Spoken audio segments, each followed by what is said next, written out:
मी गेल्या जवळपास 3 वर्षापासून कुठलंही नॅशनल चॅनल पाहिलेलं नाही. कुठलंही नॅशनल चॅनल. आजही तुम्ही बघा ना, चॅनल चालू करा, सगळ्या चॅनलवर एकच विषय, तो म्हणजे रामलल्ला रामलल्ला रामलल्ला. तो जो त्याची मुलाखत घेत होती तो रडला काय, त्याच्यानंतर ते मुलाखत घेणारी ती पोरगी रडली काय. म्हणजे भाजप पार्टी किती मोठी झाली, देवापेक्षा मोठी झाली. मी गेल्या जवळपास 3 वर्षापासून कुठलंही नॅशनल चॅनल पाहिलेलं नाही. कुठलंही नॅशनल चॅनल. आणि आजही चालू केलं तरी आजही तुम्ही बघा ना, चॅनल चालू करा, सगळ्या चॅनलवर एकच विषय, तो म्हणजे रामलल्ला रामलल्ला रामलल्ला. आता कसं आहे की आता हे मला मान्य आहे की 22 जानेवारीला रामाची प्रतिष्ठापना होणार आहे. मी त्या संदर्भात एक लेख लिहिला की प्रतिष्ठापना म्हणजे काय वगैरे या संदर्भामध्ये. तर आमच्या सुभाष देसाई आहेत, आमचे कोल्हापूरचे ज्येष्ठ पत्रकार, त्यांनी एक लेख लिहून पाठवला, खूप छान आहे. ते आपण उद्या जरूर वाचा, तो बहुतेक छापला जाईल. तर सांगायचा मुद्दा असा आहे की हे जे काही चाललं आहे की म्हणजे रामाला घर नव्हतं, ते आता ह्यांनी दिलं आणि त्याच्यामुळे तो जो त्याची मुलाखत घेत होती तो रडला काय, त्याच्यानंतर ते मुलाखत घेणारी ती पोरगी रडली काय. काय झालं, हे जे समजून उमजून केल्या जातं आणि ज्या पद्धतीने हे सगळं चाललंय, म्हणजे तुम्ही एकीकडे रामाला देव मानता आणि देवाला स्वतःचं घर मिळवता येत नाही. ते घर त्याला म्हणजे भाजप पार्टी मिळवून देते. म्हणजे भाजप पार्टी किती मोठी झाली, देवापेक्षा मोठी झाली.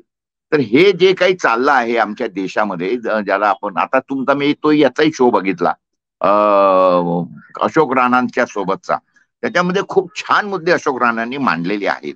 परंतु देशामध्ये काय झालंय सध्याच्या घडीला, जे काही ज्वलंत मुद्दे आहेत लोकांसमोरचे, ते मुद्दे त्या मुद्द्यांची उत्तरं ह्याच्याकडे नाही आहेत. मग आता काय करायचं, तर लोकांची दिशाभूल करण्याकरिता अशा पद्धतीने आमच्या अमरावतीला मागच्या महिन्यामध्ये एक कोणीतरी पंडित होता, महाराज होता, शर्मा होता.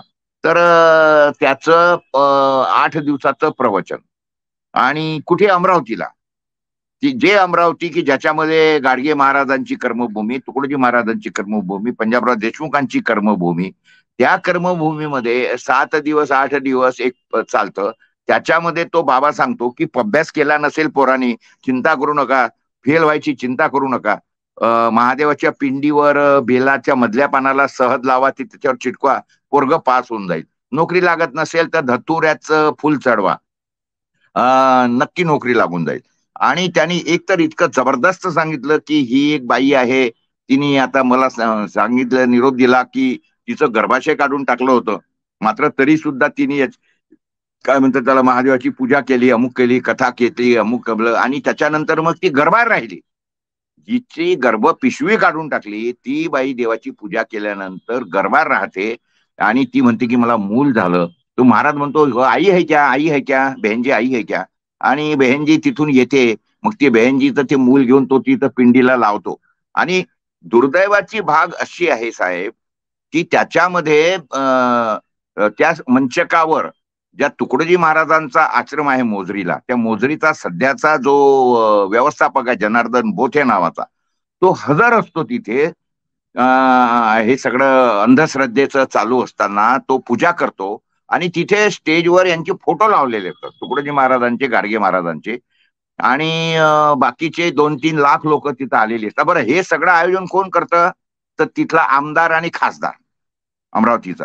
आता मला सांगा, या लोकांच्यावर कारवाई व्हायला पाहिजे की काय, तुम्ही अंधश्रद्धा पसरवता. या कार्यक्रमाला लोकांनी जायला पाहिजे की त्यांना जोडे मारायला पाहिजे. बरं, ह्यावर कोणी लिहायला तयार नाही.